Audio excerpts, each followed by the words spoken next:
Kwa miaka mingi wakazi wa kijiji cha Welu walilazimika kutembea umbali mrefu kufuata huduma ya maji, jambo lililokuwa likikwamisha shughuli zao za kila siku, hasa kiuchumi. Hivi sasa hali hiyo imebadilika na wanatoa pongezi kwa serikali ya awamu ya 6 kwa kutatua tatizo hilo.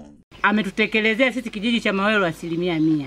Hata hapa nimesuka nywele nzuri sana zimesimama. Nilikuwa siwezi yani hapa nasuka sababu najua maji yatakamilika muda wowote. Siwezi kujitwisha tena ndoo kichwani.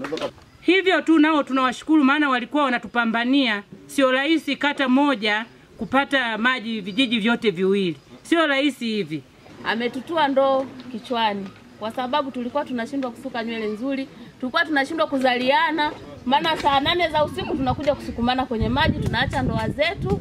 Waume zetu walikosa amani sana na sisi. Kwa hiyo tunapotoka nyumbani wenyewe wanafuata nyuma. Anahakikisha je, unafika mtoni au kuna sehemu nyingine unakoelekea. Kwa tunapigwa ngumi na bwana zetu tukija kwenye kisima hicho. Tuliteseka.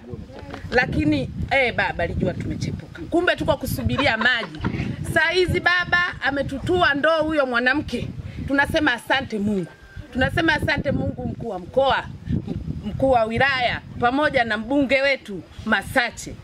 Asanteni sana uongozi wote, ndo tumetuliwa wa baba. Mkuu wa mkoa wa Mbeya Dr. Juma Zuberi Homera kwa kushirikiana na mbunge wa Lupa Masache Kasaka wametoa wito kwa wananchi kulinda mradi huo ili uweze kudumu kwa muda mrefu, huku wakisisitiza kuwa serikali imejipanga kutatua changamoto zote zinazowakabili, ikiwa ni pamoja na changamoto ya maji, afya na elimu. Jambo lingine ni waombe kutunza huu mradi. Changamoto iliyopo, tunajenga hii miradi, wengine wanakata mabomba, wengine wanahakikisha kwamba mradi wanauhujumu. Kwa hiyo nyinyi na waona nyinyi watu waelewa sana. Naona mko vizuri sana. Na najua huu mradi mtautunza.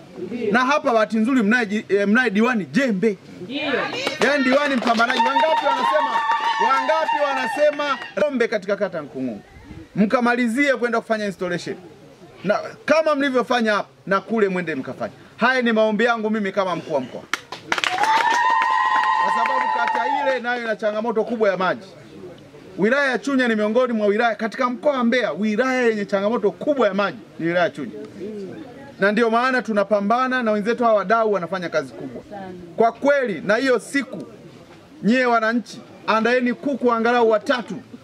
Hawa si rais wale supu. Kijiji cha Mawelu kuhakikisha kwamba changamoto nyingi ambazo zilikuwa zinaikabili zinakwenda kukamilika.